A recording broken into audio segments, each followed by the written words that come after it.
오늘 주신 말씀을 가지고 무리에 산 사람이라는 제목으로 말씀을 전하도록 하겠습니다. 제 손에 지금 한 장의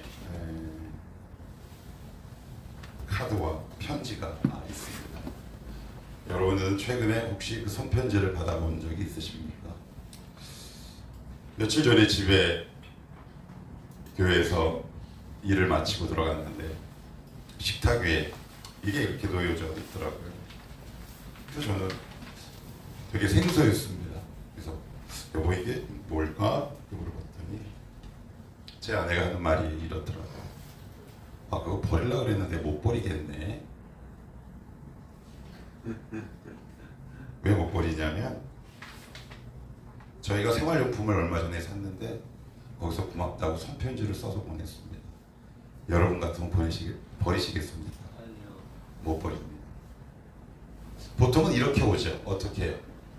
세련되고 화려한 문구에 그리고 여기다가 아름다운 문체로 딱 해서 깔끔하게 딱 보냅니다. 근데 그건 제가 버릴까요? 안 버릴까요? 버립니다. 똑같은 내용이지만 저는 그건 버립니다. 제 아내도 똑같이 이렇게 얘기를 하더라고요. 여보 나 그거 못 버리겠어. 그래서 제가 이거를 쫙 읽어봤는데 제가 한번 읽어드릴게요. 안녕하세요. 모모 샵입니다. 우리 상품을 구매해 주셔서 감사드립니다. 주문하신 모모 상품이 추가 입고 예정이지만 중략할게요. 상품과 함께 보내드려야 했던 쿠폰을 그때 보내드리지 못해 우편으로 보내드리오니 양해 부탁드립니다. 다시 한번 우리 상품을 구매해 주셔서 감사드리며 좋은 하루 보내세요. 스마일. 여러분 버리시겠습니까? 아니요. 저는 왜 못 버릴까요? 그건 손글씨로 적었기 때문입니다. 여러분 하나님이 기억하시는 믿음이 있고요. 하나님이 하시는 기도가 있습니다. 우리는 기도를 끊임없이 소모하죠. 수많은 소리를 내뱉습니다. 그러나 때로는 하나님이 기억하시는 믿음이 있고 하나님이 기억하시는 기도가 있다는 사실입니다. 오늘 이 말씀을 통해서 나는 지금 그러면 이 목자가 꼭꼭 눌러 쓴 손편지와 같은 기도인가?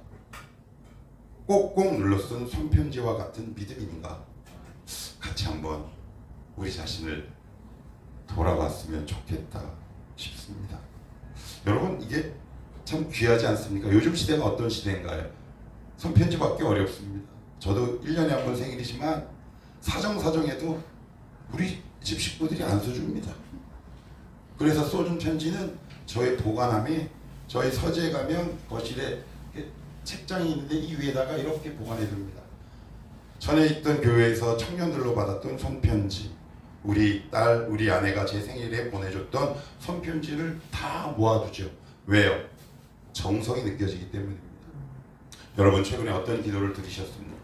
지금 나의 믿음은 과연 어떤 믿음인가요? 우리 같이 한번 오늘 본문 말씀을 통해서 하나님이 여러분들 야단치시는 게 아니라 때로는 긍휼히 바라보고 여러분들 향해 안타까운 마음으로 때로는 호소하시는 그 주님의 음성을 저와 여러분이 같이 듣고 은혜를 나눴으면 좋겠다 싶습니다. 오늘도 나의 믿음이 이랬으면 좋겠다. 서두가 길었습니다. 본론으로 들어갑시다. 성경 본문으로 바로 들어가 보겠습니다. 14절 우리 같이 한번 읽어볼게요. 시작. 그들이 무리에게 이르매 한 사람이 예수께 와서 엎드려 이르되 그랬습니다. 이때가 어디냐면 바로 위에 보면 변화산입니다. 변화산 사건이 딱 마치고 나서 우리 주님께서 베드로, 야고보, 요한과 그 변화산의 놀라운 황홀경을 경험한 제자들을 이끌고 산 아래로 쭉 내려갔는데 이것과 똑같은 본문이 마가복음 9장에는 뭐라고 나왔냐면 이렇게 적혀 있습니다. 이에 제자들을 수많은 무리들이 둘러싸고 제자들과 논쟁을 벌이니라 라고 되어 있어요. 자, 그럼 무슨 논쟁을 벌였을까요? 이때 산 아래 어떤 일이 생기고 발생하고 있었냐면 한 아이 아버지가 제자들을 향해 급하게 찾아갑니다. 그러고 나서 이렇게 부탁을 하죠. 우리 아들이 지금 간질에 걸려서 불에도 넘어지고 물에도 넘어지는데 제가 들은 바로는 당신들이 예전에 고쳤다고 하는데 좀 고쳐주십시오. 그런데 못 고치는 거예요. 그랬더니 그 주변에 있던 사람들이 뭐라고 할까요? 너 예수 믿는데 너 왜 능력 없어?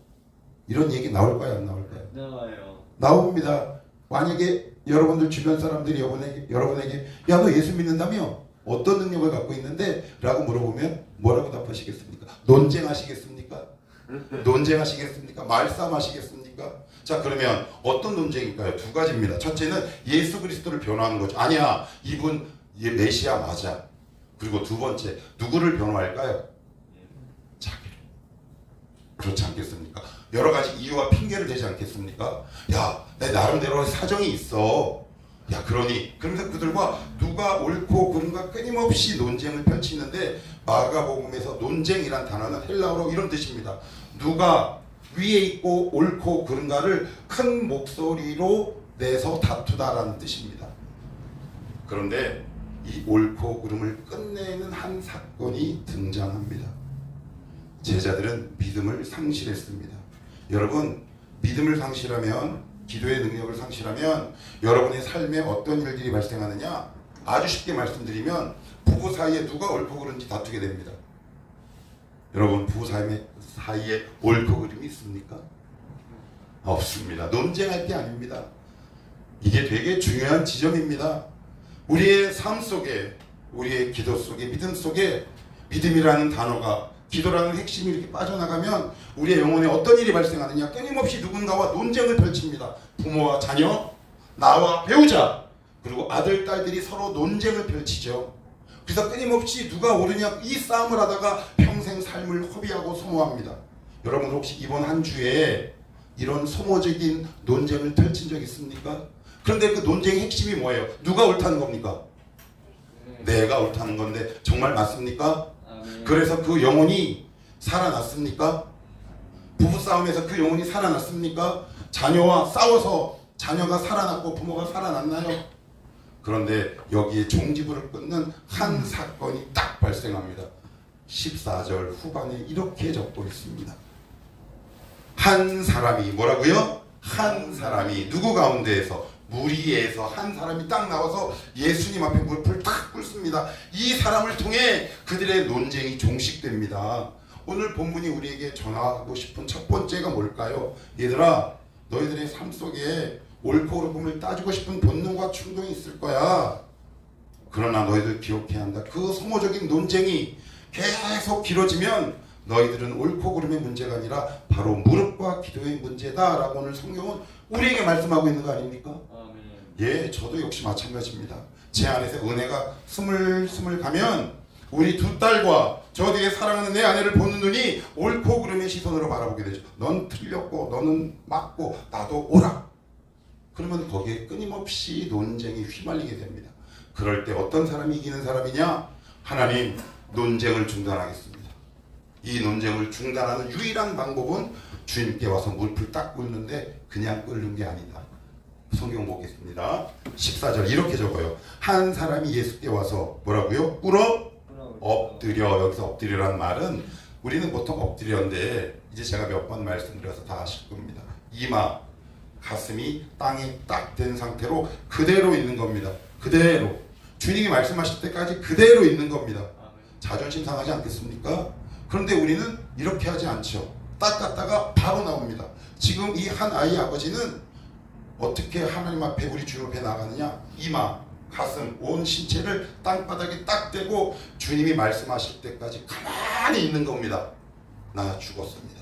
그러면서 이어지는 말, 불쌍히 여겨주십시오 라고 얘기합니다. 하나님 저 불쌍히 여겨주시옵소서. 여러분, 누가 논쟁을 끝낼 수 있을까요? 누가 누군가를 불쌍히 볼 때 그 논쟁은 끝나게 되는 거죠. 하나님과 나 사이의 다툼은 하나님이 나를 불쌍히 보면 이것이 끝나게 되어 있습니다. 그러면서 이어져서 이렇게 얘기하죠. 15절은 같이 봅니다.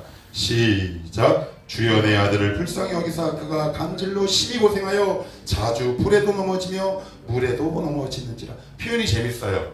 여러분, 우리말에도 이런 말이 있죠. 들어보셨죠? 뭐를 안 가린다. 물불을 안 가려요. 근데 여러분, 이게 물과 불이 단순히 물과 불인가요? 여기서 말한 물과 불은 온 우주를 구성하고 있는 원소 가운데 가장 끝에서 끝이에요. 무슨 말일까요? 여러분, 여기에 지금 물이 있어요, 없어요? 있어요. 수도. 불은요? 있네요. 물과 불이 없는 곳이 있어요, 없어요? 없습니다. 세상을 살다 보면 물, 불은 반드시 내가 마주해야 하고 사용해야 하는 거예요. 이게 무슨 뜻일까요? 물, 불에게 넘어진다는 거. 하나님이 우리에게 주신 모든 은혜의 도구가 오히려 넘어지고 실족의 재료가 된다는 말이에요. 무섭죠? 아멘. 은혜가 떨어지면 우리가 그렇게 된답니다. 내 배우자 때문에 내가 넘어진답니다. 여러분의 배우자와 자녀가 무슨 죄가 있습니까? 죄 때문에 넘어졌다고요? 아닙니다. 경건의 능력을 상실하면 넘어집니다.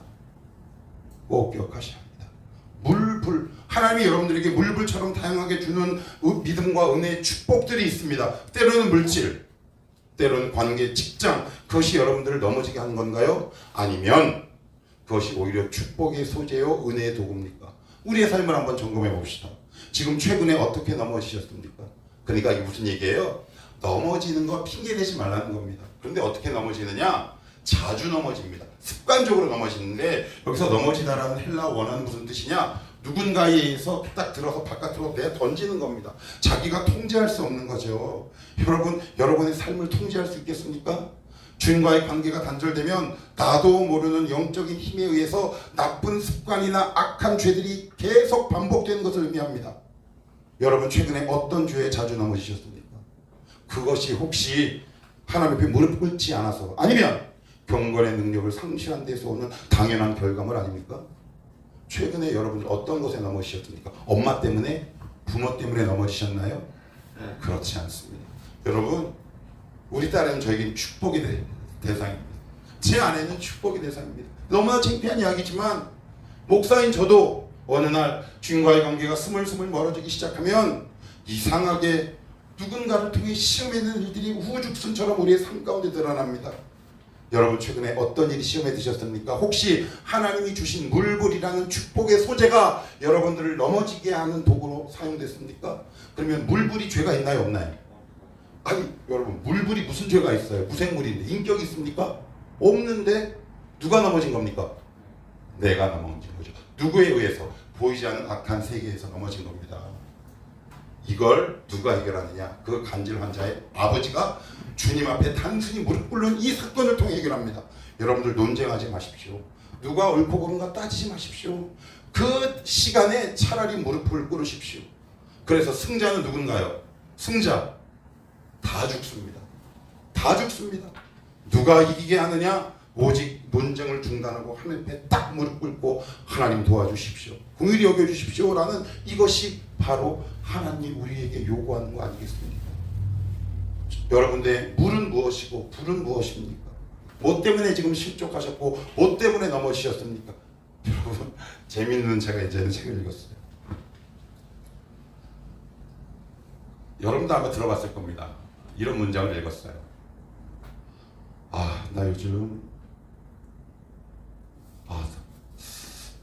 돈이 없어서 돈 걱정이 심해. 그랬더니 옆에 있던 친구가 돈이 너한테 그래. 나는 잘 있으니까 네 걱정이나 하라고. 그게 뭔가 한 대 딱 맞는 거 같지 않습니까? 돈 때문에 넘어지셨나요? 누구 때문에 넘어지셨습니까? 하나님이 오늘 이 말씀을 통해 우리에게 이렇게 말씀합니다. 네 넘어진 이유가 뭐냐? 솔직히 얘기해보자. 뭐 때문에 넘어졌느냐? 왜 지금 실패했느냐? 내 앞에 와서 한번 따져보자. 이거 지금 우리에게 던지는 질문 아닐까요? 조금 더 가봅시다. 조금 더 가봅시다. 주님이 뭐라고 하십니까? 조금 더 가봅시다. 자, 16, 17입니다. 시작. 예수께서 대답하여 이르시되 믿음이 없고 패역한 세대여 내가 17절입니다. 시작. 예수께서 대답하여 이르시되 믿음이 없고 패역한 세대여 내가 얼마나 너희와 함께 있으며 얼마나 너희에게 참으리요 그를 이리로 데려오라 하시니라. 이 말씀을 꼼꼼히 읽다 보면 한 가지 의문이 들어야 합니다. 그건 뭔지 아십니까? 지금 주님이 누구를 야단치십니까? 제자들을 향해 야단치시는데, 믿음이 없고 패역한 세대요는 어디서 따온 본문이냐면 신명기에서 모세가 이스라엘 백성을 향해 선포한 말씀을 두 곳에서 주님이 따온 겁니다. 여기서 패역이란 말은 구부러지다라는 겁니다. 불순물이 꼈다라는 이야기입니다. 믿음이 없고 패역한 세대요. 그러니까 주님이 지금 화가 났다 안 났다? 지금 우리 주님이 분노가 일어난 겁니다. 자, 그러면 여러분이 지금 화났어요. 뭐가 났다고요? 화났습니다. 그 다음 어떤 문장이 와야 할까요? 여러분들이 한번 완성해 보시겠어요? 저 같으면 이렇게 할 것 같아요. 다 때려쳐! 무슨 사역이야? 필요 없어. 이런 놈들한테 해봤자 아무 의미 없다. 내가 기도를 해서 뭐하며 돈 벌어봤자 뭐해? 이것이 인간적인 반응이고 솔직한 반응 아니겠습니까? 그러면서 그 자리를 이탈해야 되는 거 아닙니까? 맞지요? 그러나 주님은 그를 이리로 데리고 오라. 자신의 자리를 이탈하지 않습니다. 제가 3주 전에 이 말씀 드렸습니다. 신앙의 진짜 실력은 평안한 날의 노래가 아니라 무너진 삶의 태도라고. 주님이 손수 모범을 보여주시죠. 여러분, 화가 날 수 있죠. 분노가 치밀 수 있죠. 그런데 되게 조심해야 할 것이 있습니다. 함부로 그 자리를 이탈하시면 안 됩니다. 왜 이탈하느냐? 주님은 거룩한 분노입니다. 우리가 느끼는 분노는 그냥 짜증나는 분노입니다. 거룩한 분노는 생명을 살립니다. 예를 들어봅시다. 저도 목회하다가 시험이 자주 듭니다. 왜 들까요? 인간이기 때문에 그렇습니다. 하나님, 제 이거 좀 해결해 주십시오. A 문제 막 기도하는데 안 들어줘요. 그러면 저도 인간이라 어떻게 되냐면, 아유 그래 안 들어주시나 보다고 은근히 짜증이 탁 올라옵니다. 그러나 어느 날 제가 말씀을 묵상하면서 무엇을 알았느냐? 진성아, 그건 네 개인적인 짜증이야. 너 혹시 거룩한 분노냐? 거룩한 분노는 지금 무엇으로 이어집니까? 아이를 죽입니까? 살립니까? 살리죠. 거룩한 분노는 누구의 영혼을 살립니다. 굉장히 중요합니다. 거룩한 분노는, 하나님이 주신 분노는 누군가의 영혼을 세우고 회복시키는 하나님의 은혜의 마중물이 될 수 있다고 얘기하는 거죠. 최근에 여러분들은 어떤 분노가 치미셨습니까? 그 분노로 인해 그 자리를 확 이탈해 버리셨습니까? 저는 그래서 이런 신앙을 이렇게 부르고 싶죠. 유아기적 신앙. 기적이 찬 겁니다. 화나면 울고, 기쁘면 웃고, 마려우면 배설하고, 본능에 충실한 가장 1차원적인 신앙이죠. 왜 거기서 머무십니까? 우리 주님은 뭐라고요? 가서 뭐하라고요? 데리고 오라. 왜요? 화를 내야 될 대상과 치유해야 할 대상을 분리하신 거죠. 이게 성숙한 태도 아닌가요? 최근에 여러분들이 자리를 확 이탈해 버리셨습니까? 아, 나 오늘 컨디션 안 좋아. 아, 나 오늘 기분 참 안 좋네.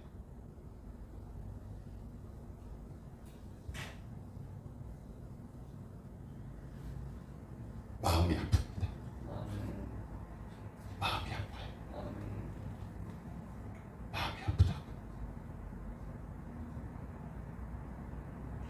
가서 데리고 오라. 저는 이런 신앙인이 참 부럽습니다. 우리 교회 이런 신앙, 성숙한 성도들이 많아지기를 축복합니다. 아멘. 그래야 우리 교회가 진짜 부흥하는 거 아닌가요? 이런 성도가 많아지는 게 부흥 아닌가요? 그런데 화가 날 때마다 자리를 이탈하는 그 영혼이 1000명 있으면 뭐합니까? 그거 뒤치다거리 누가 합니까? 조금 더 가볼게요. 조금 더 가봅시다. 자, 18절입니다. 18절. 자, 18절 시작. 이에 예수께서 꾸짖으시니 귀신이 나가고 아이가 그때부터 나으니라. 성경을 꼼꼼히 읽다 보면 하나의 부딪히는 벽이 있습니다. 이게 무슨 얘기냐? 15절을 보시면 이해가 확 됩니다. 15절 여러분들 한번 읽어보세요. 시작. 스톱. 아이가 뭐래요? 뭐에 걸렸대요? 근데 여기서 뭐라 그래요? 귀신. 간질은 귀신 때문인가? 그 의미가 아닙니다. 성경은 질병과 귀신의 역사를 구분해 놓습니다. 마태복음 4장 보시면 이런 말씀이 나옵니다. 귀신 들린 자와 간질병자를 고치시고, 분명히 분리합니다. 이 말씀을 신학적 부재에서 오는 잘못된 해석하는 학자들이나 그런 교단이 있습니다. 너 이거 귀신 때문이야? 굉장히 위험합니다. 그러면 마태는 왜 앞에는 간질, 뒤에는 귀신이라고 했을까요? 얘 근원적 문제가 뭐라는 거예요? 보이지 않는 영적 세계가 있음을 주님은 알려주고 있는 겁니다. 너 이 문제 때문에 넘어졌지? 너 그거 알아야 된다. 그 너머에 보이지 않는 너의 신앙적 문제가 있을 수 있어 라고 우리를 지금 알려주시는 겁니다. 여러분, 제가 한 2달 전에도 이런 비유를 든 적이 있습니다. 저는 낚시를 좋아하지만 잘 못합니다.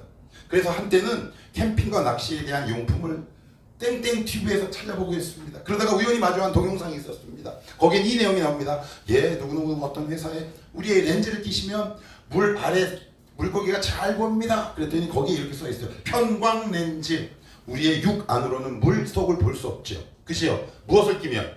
편광렌즈를 끼면 물 안에 있는 물고기가 어떤 움직임인지 금방 보입니다. 여러분들 지금 보고 계십니까? 물 아래 이 현상 너머에 나는 왜 이럴까? 쟤는 왜 저럴까? 나는 왜 이 문제에 자꾸 넘어질까? 그 너머에 있는 근본적인 원인 보고 계십니까? 그걸 발견 못하면 우리는 외부의 공격에 끊임없이 수동적인 신앙을 살아갈 수밖에 없습니다. 그래서 사단은 어떻게 하느냐? 이 문제에 집중하게 하죠. 너 이게 문제야. 그런데 주님은 귀신이 문제다. 보이지 않는 영적 세계가 문제다. 근본적인 이유가 있다라고 얘기합니다. 여러분 어떻게 해결하시겠습니까? 어떻게 해결하시겠어요? 그 문제를 지금 어떻게 해결하고 계십니까? 손을 놓으셨습니까? 포기입니까? 분노입니까? 자리 이탈입니까? 다 아닙니다. 뭐예요? 너 네 원인은 자꾸 돈 문제라고 하는데, 네 배우자가 문제라고 하는데, 인간관계의 문제라고 하는데, 감정 기복이 표면적인 문제라고 하는데 근본적인 원인이 너 잘 모른다. 나를 깊이 만나라. 어떻게 해결하시겠습니까? 무엇을 갖고 해결하시겠습니까? 누구를 통해 해결하시겠습니까? 저희 본문을 보다가 깜짝 놀랐어요. 여기는 감질인데 왜 귀신? 말씀을 찾아보고 묵상하다가 그렇구나. 그래서 이렇게 기도했습니다. 하나님, 우리 청월함교회 여러 가지 눈으로 드러나는 표면적인 문제가 참 다양합니다. 그러나 거기에 매몰되지 않도록 도와주시고 그 너머에 있는 것들을 볼 수 있는 영적인 편광렌즈를 낄 수 있도록 저 좀 도와주십시오. 하나님, 저 좀 도와주십시오. 제가 그래서 기도하는 겁니다.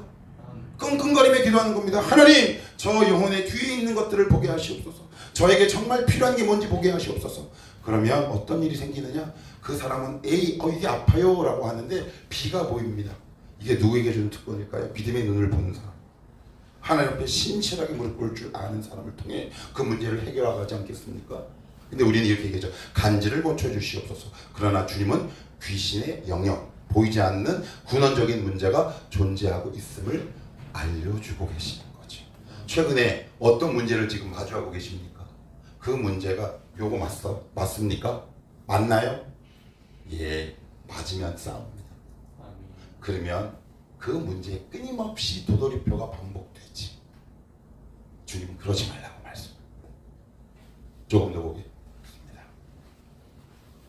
자, 19절입니다. 19절 시작. 이때 제자들이 조용히 예수께 나와 이르되 우리는 어찌하여 쫓아내지 못하였나이까.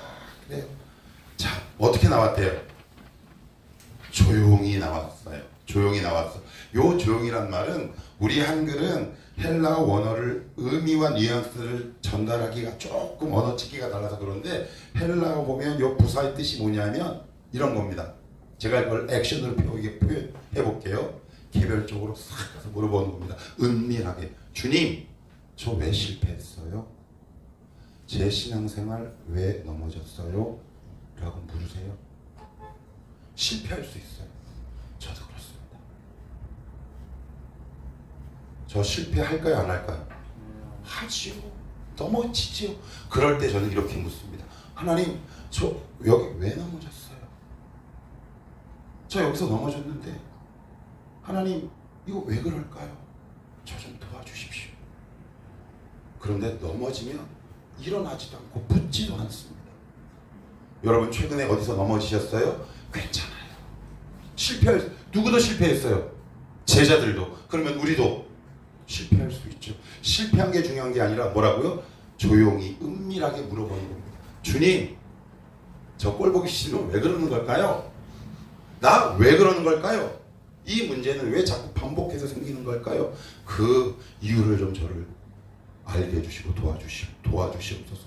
이렇게 물어본 경험이 있으셔야 합니다. 그래야 해결되지. 그리고 나서는 주님께서 이렇게 말씀합니다. 거기에 대한 답입니다. 답 시작. 시작. 20절입니다. 시작. 이르시되 너희 믿음이 작은 까닭이니라. 진실로 너희에게 이르노니 만일 너희에게 믿음이 겨자씨 하늘만큼만 있어도 이 산을 명하여 여기서 저기로 옮겨지라 하면 옮겨질 것이요 또 너희가 못할 것이 없으리라. 보시면 이제 딱 말씀합니다. 오늘의 하이라이트 전문 가는 겁니다. 주님 저 왜 실패했어요? 그랬더니 주님 이렇게 말씀하는 겁니다. 너 믿음이 작다. 그러면 믿음이 작은 것을 교훈하기 위해서는 어떤 예를 들면 적절할까요? 큰 거를 들어야 되겠죠. 그죠? 자, 이렇게 저는 이렇게 얘기할 것 같아요. 자, 저 태산을 보라. 자, 소래산을 보라. 청계산을 보라. 저 정도 믿음이 있어야 되지 않겠냐? 그런데 비 오는 겨자씨입니다. 여러분들 겨자씨 보신 적 없죠? 저는 봤어요. 정말 가루 조각에 불과하게 작은 겁니다. 그리고 이상하지 않나요? 역설이죠. 모순이 일어나지 않아요? 작다라고 혼내시고는 작은 것의 대명사인 겨자씨를 비유로주면 이게 뭐 어떡하라는 걸까요? 중요한 게 있습니다. 믿음은 크기가 아니라 질입니다. 따라합시다. 믿음은 크기가 아니라 질이다. 제가 서두에서 이거 비유드렸습니다. 똑같은 글씨라 해도 그냥 컴퓨터에서 출력한 건 제가 버리죠? 근데 이건요. 질이 제가 보기엔 어땠을까요? 좋았어요. 이렇게 한번 예를 들어 봅시다. 제가 한번 검색을 해봤습니다. 뭘 검색했냐? 설교를 준비하다가 세계 금거래소에서 들어가서 제가 검색을 해봤어요. 세계에서 통용되는 골드바 현재 시세는 얼마고 그리고 골드바의 표준 규격은 뭐야? 라고 딱 검색을 했더니 이렇게 나옵니다. 세계 금거래에서 통용되는 지금 금은 지금 우리나라 키로수로 12.4kg래요. 근데 거기 이렇게 써있죠. 99.9% 약 수십억 268억인가 26인가 이렇게 나간다고 그러더라고요. 근데 거기 뭐라고 써있냐면 뭐라고요? 99.9. 그러면 만약에 똑같은 무게인데 순도가 50%면 가격이 떨어져. 그러면 순도를 높이는 방법은 뭘까요? 이 금 골드바의 질을 높이는 방법은 뭘까요? 재련입니다. 재련 과정에서 강력한 불로 불순물을 태워가는 겁니다. 매일매일 가장 단순한 하나님의 은혜의 방편과 도구 기도와 말씀을 통해 여러분들 영혼 속에 있는 찌끼들을 재련해 나가는 과정입니다. 이걸 안 하니까 하나님이 어떻게 하실까요? 내가 안 하니까 그러면 누가 시킬까요? 어렸을 때 목욕 안 한다고 그러면 누가 시킵니까? 엄마가 시키죠. 우리 엄마 아빠 누군가요? 하나님이죠. 여러분들을 고난의 그 깊은 재련 그 수완으로 들이미는 겁니다. 그런데 거기서도 깨닫지 않죠. 하나님 왜 이렇게 저의 삶에 고난이 많을까요? 왜 그렇다고요? 믿음의 순도예요. 선도가 떨어졌단 말이에요. 불순물이 끼기 시작한 겁니다. 여러분 회사 출근했다가 들어가도 제가 코로나 시국 이후에 저에게 생긴 좋은 버릇이 하나 있습니다. 그건 뭐냐면 남자들은 이렇게 청결 위생관념이 이렇게 좋지 않습니다. 그런데 코로나 3년 시국을 거치면서 저는 항상 교회에 있다가 집에 가면 가장 먼저 화장실을 갑니다. 손을 닦습니다. 그랬더니 확실히 감기 걸린 횟수가 줄어듭니다.